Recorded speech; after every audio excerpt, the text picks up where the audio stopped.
Hello, a very good morning to all my dear students. I hope you all are fit and fine at your homes. And welcome back, my dear ones. Today we shall start our chapter 3, Tiptoe Through the Trilliums, from the book Pearls, written by Kate Horan, and the theme of this chapter is Save Environment. First, I would like to introduce the term trilliums. Trilliums is a kind of flower that normally found in North America and Asia. It's a flower which have 3 petals. You can see some more pictures of trilliums. 3 petals having flower is called trilliums. And sometimes it became pink and dark pink color.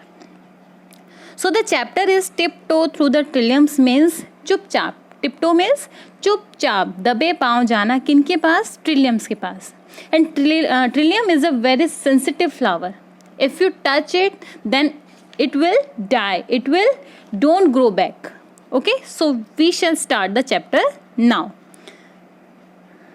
On the page number 39 of your Pearl book, you will find the chapter. You can see the picture. There are 3 persons.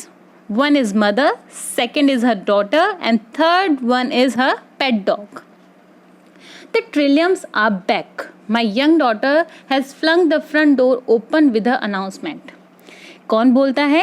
जो lady है उसकी daughter. Flung means जोर से खोलती है front door. उनके घर का जो फ्रंट डोर होता है उसी जोर से खोलती है और एक अनाउंसमेंट करती है that the trilliums are back. Trilliums वापस आ चुके हैं. But she doesn't enter knowing better. लेकिन उसे आगे का तो कुछ पता ही नहीं था. Her rubber boots are filthy covered in mud from playing outside. उसके जो रबर बूट्स थे वो फिल्दी मीन्स डर्टी, बहुत ज़्यादा डर्टी थे और पूरे के पूरे रबर बूट्स मड में कीचड़ में सने हुए थे. Why? Playing outside on a small forested area. जो हमारे बाहर का स्मॉल फॉरेस्टेड एरिया था उसमें खेलने की वजह से उसके सारे के सारे बूट्स हैं वो मड में कवर हो चुके थे. The huge muddy nose of a very large and very wet companion. और साथ ही साथ उसका जो companion था, जो उसका डॉग था, named as सेंट बर्नार्ड. जो सेंट बर्नार्ड डॉग था उसकी भी जो नोज थी काफ़ी बड़ी, वो भी सब पूरी की पूरी मडी थी और साथ ही साथ पूरा वेट था. पीप्स अराउंड हर लेग्स. उस डॉटर के पास से खड़ा होता है और उसके लेग से पास से ऐसे झांकना. पीप मीन्स झांक के देखना, तो झांक के देखता है. Hoping for an invitation to visit. वो दोनों की दोनों इस इन्विटेशन का विजिट का इन्विटेशन का वेट करते हैं कि कब उनकी जो मदर है वो उन्हें अंदर आने के लिए कहे. Muddy feet on carpet don't bother him at all.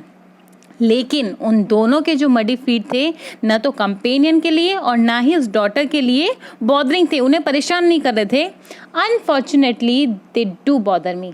लेकिन उन दोनों के मडी फीट, दोनों के जो मडी जो डॉटर के मडी रबर बूट्स थे वो मुझे बॉदर कर रहे थे. मुझे मीन्स यहाँ सब किसको इंट्रोड्यूस किया जाएगा?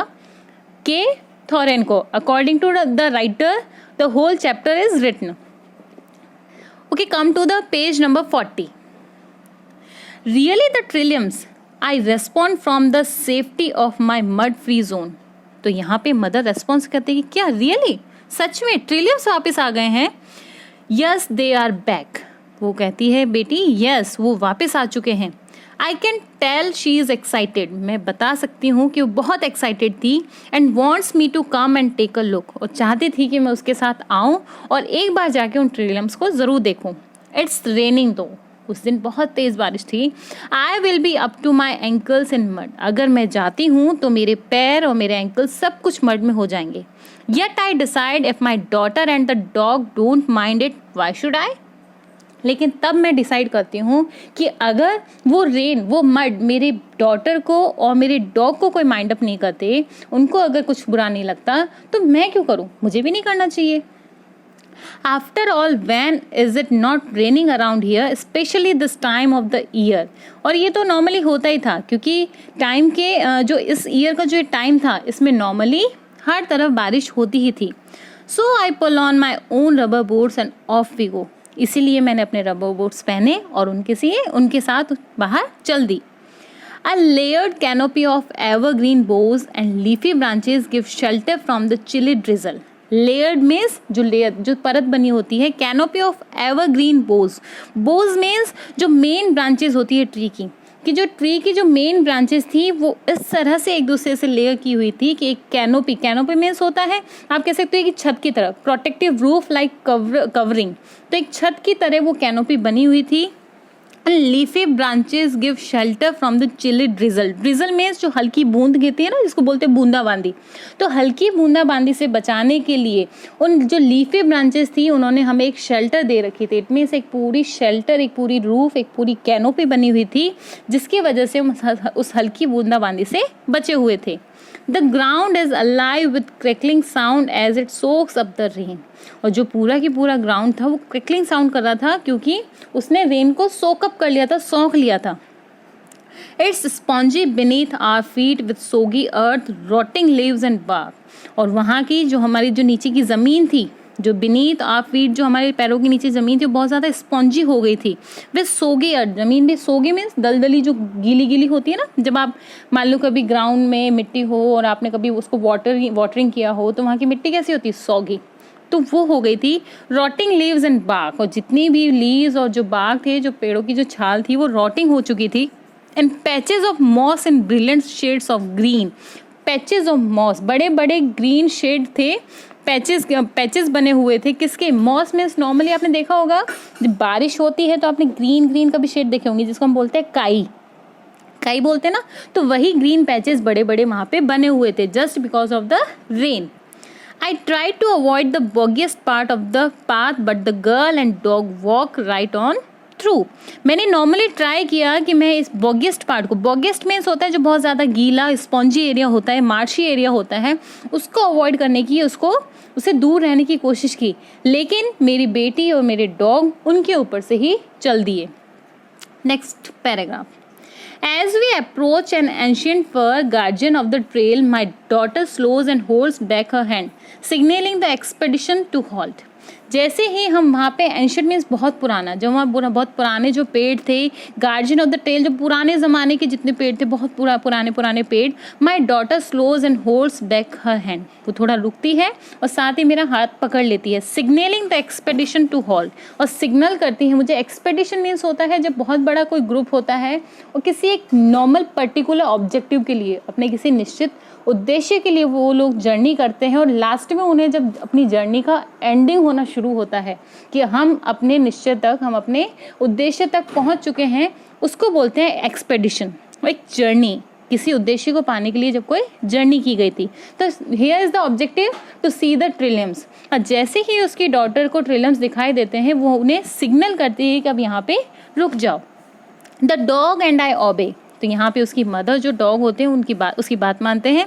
Then she points motioning for silence at the same time, और साथ ही साथ वो हमें पॉइंट भी करती है कि अब यहाँ पे कुछ नहीं बोलना। As if the trilliums may startle and run, उसे लगता है कि ट्रिलियम्स परेशान होंगे और भाग जाएंगे। इन this line you can see the personification, because personification is a literary term in which the non-living things are specified with the human qualities. कि जब भी किसी नॉन लिविंग थिंग को कोई ह्यूमन क्वालिटी दी जाती है तो उसे बोला जाता है personification. So in this line the daughter is also signalling that the trilliums are may startle and run, कि ट्रिलियम्स को बुरा लगेगा और वो भाग जाएंगे। नॉर्मली फ्लावर से वो नहीं भागते कौन है? Human beings, persons. लेकिन यहाँ पे क्योंकि कहा गया है कि ट्रिलियम्स हैं, वो परेशान होकर भाग जाएंगे, so this is the term of personification. I hope you understand. So यहाँ पे उसकी बेटी उसे सिग्नल करती है कि ज़्यादा शोर मत करना, साइलेंस रखना, अदरवाइज ट्रिलियम्स को बुरा लगेगा और वो भाग जाएंगे। Sure enough there they are, और शायद ऐसा ही था क्योंकि ट्रिलियम से वो बहुत ज़्यादा सेंसिटिव होते हैं। दोज मिस्टीरियस ट्रिलियम्स को देखना ही वो अपने आप में एक रहस्य है। मिस्टीरियस मीन्स रहस्यात्मक। A group of them huddled together around the old tree, एक बहुत पुराना ट्री था, उसके चारों तरफ, हडल्ड मीन्स होता है टू मेक अ क्राउड, उसके चारों तरफ क्राउड में वो ट्रिलियम्स उगे हुए थे।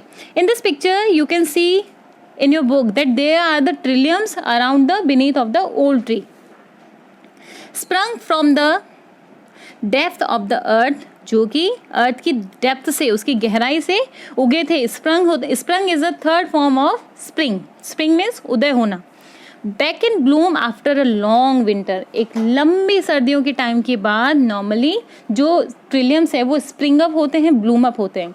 First I would like to tell you that trilliums normally grown in the season of early spring. Early spring, spring means बसंत ऋतु जो होती है. तो spring means after the winter and before the summer. Normally the time of the month March or between March or between last February. So this is the time period of springtime. So after a long winter and before the summer area, this is the time springtime, and normally in the time spring trilliums are blooming up. It's become an annual tradition for her. Normally मेरी बेटी के लिए ये annual tradition होता था क्योंकि साल में सिर्फ एक ही बार ट्रिलियम्स है वो ग्रो अप होते थे. And me to avoid the appearance of these discrete leafy plants with the simple white flower. Discrete means होता है अननोटिसेबल, लो की, कि यही मेरे लिए एक बहुत अवेटेड अपीयरेंस होती थी कि उनके जो छोटी छोटी लीफी प्लांट्स होती थी जिसमें हम नॉर्मली नोटिस भी नहीं करते, वहाँ पे छोटे छोटे सिंपल वाइट फ्लावर्स उगे हुए थे. And what are the white flowers? These are the trilliums. They don't put on a big show like other spring flower. Other spring flower की तरह इनका कोई बड़ा शो नहीं लगाया जाता था. And you can't buy them in the store, और ना ही वो किसी आपको फ्लावर स्टोर पे मिलते थे. Maybe that's why we anticipate a sighting of them every year in early spring. और यही रीज़न था, anticipate means hope, कि यही रीज़न था कि हम अर्ली स्प्रिंग में हर साल एक होप लेके आते थे कि अर्ली स्प्रिंग में हमें ट्रिलियम्स ज़रूर दिखाई देंगे. And also because once the trilliums come back a lot of other spring time flowers are lighted. और यही रीज़न था कि अगर एक बार आपने ट्रिलियम्स देखे, अगर एक बार ट्रिलियम्स आ गए तो साथ ही साथ जो अदर स्प्रिंग टाइम फ्लावर्स हैं वो भी उगना शुरू कर देते हैं. And so is eventually the sun. और यही रीज़न था कि सन भी चेंज होना शुरू हो जाता है. Her harshness is going to started. Trilliums don't bloom for long. Trilliums बहुत ज़्यादा दिन तक या बहुत ज़्यादा देर के लिए नहीं उगते. So we are careful not to miss them. इसीलिए हम बहुत ज़्यादा केयरफुल रहते थे कि हम उन्हें मिस ना कर दें. But no matter how happy we are to see them, we know we have to leave them as they are. यहाँ पे कोई मैटर नहीं रखता कि हम उन्हें देख के कितना खुश हैं. हम सिर्फ इसलिए खुश हैं, हम ये जानते हैं कि हम उन्हें देखना चाहते हैं, हम उन्हें मिस नहीं करना चाहते. अनटच्ड, हम उन्हें बिना छुए देखना चाहते हैं. And enjoy them in their natural setting. और इसी तरह उनकी नेचुरल सेटिंग में उन्हें देख के एन्जॉय करना चाहते हैं.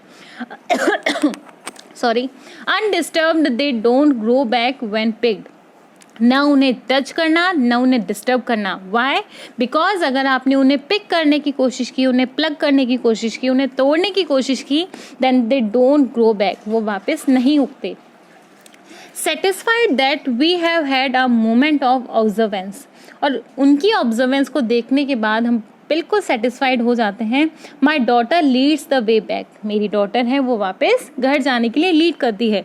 आई notice her carefully step aside to avoid a long green black spotted slug. और मैं बहुत ही ज़्यादा केयरफुली अपनी बेटी को नोटिस करती हूँ कि किस तरह से वो, स्लग मीन्स होता है नॉर्मली स्नेल, स्नेल जिसकी शेल नहीं होती. तो मैं देखती हूँ कि वो एक बड़ी और हरी कलर और जो ब्लैक स्पॉट जो स्लग होती है उसको बड़े ध्यान से स्टेप असाइड करते हुए चलती है, उससे बचने की कोशिश करते हुए चलती है. She looks to mind the dog's big clumsy feet as well. और साथ ही साथ वो ये भी माइंड करती है कि उसका जो पेट डॉग है, जो सेंट बर्नार्ड है, वो भी उस स्लग को छू ना ले. I can't wait for summer, no more school, can I get a new bathing suit. तो उसकी मदर से बोलती है कि मैं समर का वेट नहीं कर सकती और ना मुझे स्कूल जाना है, क्या मुझे एक नया बाथिंग सूट मिल सकता है? वी विल सी.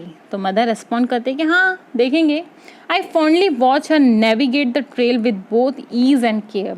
मैं बड़े ही सावधानी से उसे देख रही थी कि किस तरह से वो नेविगेट मीन्स होता है लीड, किस तरह से वो आगे चली जा रही थी, बहुत ही ज़्यादा ईजी तरीके से, बहुत ही ज़्यादा केयरफुली, बहुत ज़्यादा सावधानी से.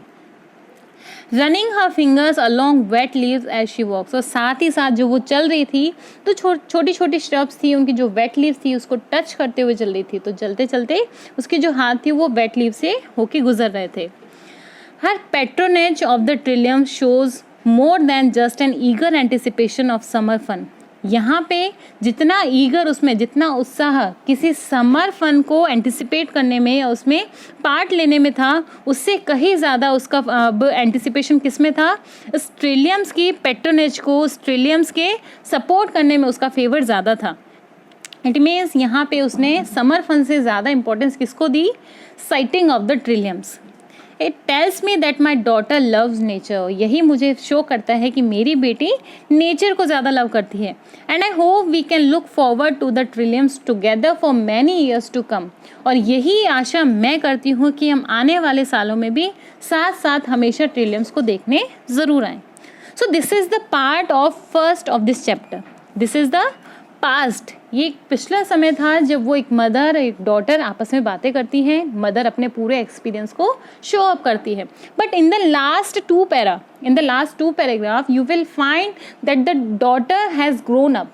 जो लड़की थी, जो छोटी बेटी थी, वो बड़ी हो चुकी है। Now she is very young and now she is saying these words.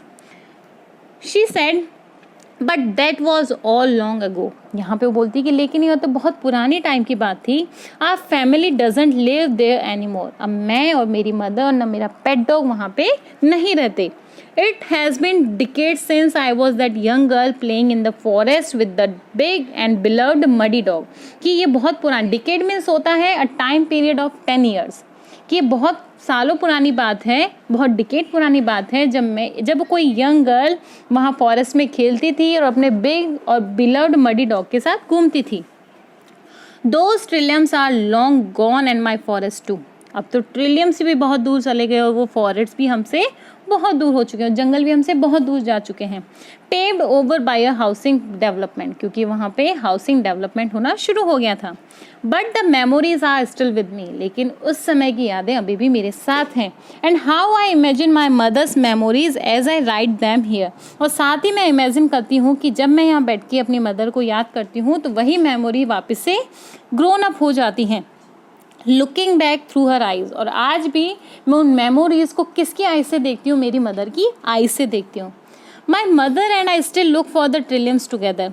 आज भी मैं और मेरी मदर ट्रिलियम्स को देखने जाते हैं, but on a different land now, लेकिन अब एक दूसरी जगह पर, विद अ डिफरेंट डॉग। अब हमारा डॉग भी चेंज है, एक दूसरे डिफरेंट डॉग के साथ आज हम दोनों जाते हैं अपने उन्हीं ट्रिलियम्स को देखने। And my mother leaves tyre tracks with her scooter through the loan. और मेरी मदर है वो अब स्कूटर से जाती है, लोन पे उनके जो स्कूटर के टायर हैं वो ट्रैक्स बनाते हुए चलते हैं। To the place in the yard, जो यार्ड का जो जगह है वहाँ से, under the birch trees and big rhododendron where we hope to see them. और साथ ही वहाँ पे कहाँ पे जाते हैं ट्रिलियम्स को देखने, बड़ा बर्च ट्रीज होते हैं वहाँ पे। एंड रोडेंड्रॉन होता है नॉर्मली जो श्रब्स होती हैं, एवरग्रीन श्रब, जो कि नॉर्मली जिन पे वाइट, पिंक या फिर पर्पल कलर के फ्लावर्स होते हैं। एक आप इसको कह सकते हो कि बुशंग जो पेड़ होते हैं, जो बुशंग के जो फ्लावर होते हैं, वही होता है रोडेंड्रॉन, जो छोटी छोटी श्रब जिसपे फ्लावर्स होते हैं। और साथ ही साथ बर्च ट्रीज होते हैं, उनके आसपास ही ट्रिलियम्स हैं वो ब्लूम अप करते हैं। बिकॉज ट्रिलियम्स कहाँ पे उगते हैं, नॉर्मली जो डैम्प और जो शेडेड एरियाज होते हैं, तो शेडेड एरियाज कहाँ मिलेंगे, बर्च ट्री के नीचे। तो नॉर्मली ट्रिलियम्स वहीं ग्रो अप करते हैं। और आज हम दूसरे डॉग के साथ, मैं और मेरी मदर, ट्रिलियम्स को देखने जाते हैं। एंड नाउ सून, और अब जल्दी ही, I am going to have a daughter of my own. और जल्दी ही अब मेरी भी एक बेटी होगी। I will show her the trilliums too. और मैं भी उसके साथ ट्रिलियम्स को देखने ज़रूर जाऊँगी और मैं भी उसे ट्रिलियम्स ज़रूर दिखाऊंगी। So this is the chapter, tiptoe through the trilliums. I hope you all understand the chapter, but still you have any doubt, if you have any confusing point, then you can ask me personally. Okay, so in the homework you will do the exercise A and B. Take the correct options and answer the following questions briefly. I will give you the homework in your WhatsApp group. I am sending the PDF so you can download it and do in your notebook with clean and neat handwriting. Okay beta, so have a nice day, take care yourself, bye bye.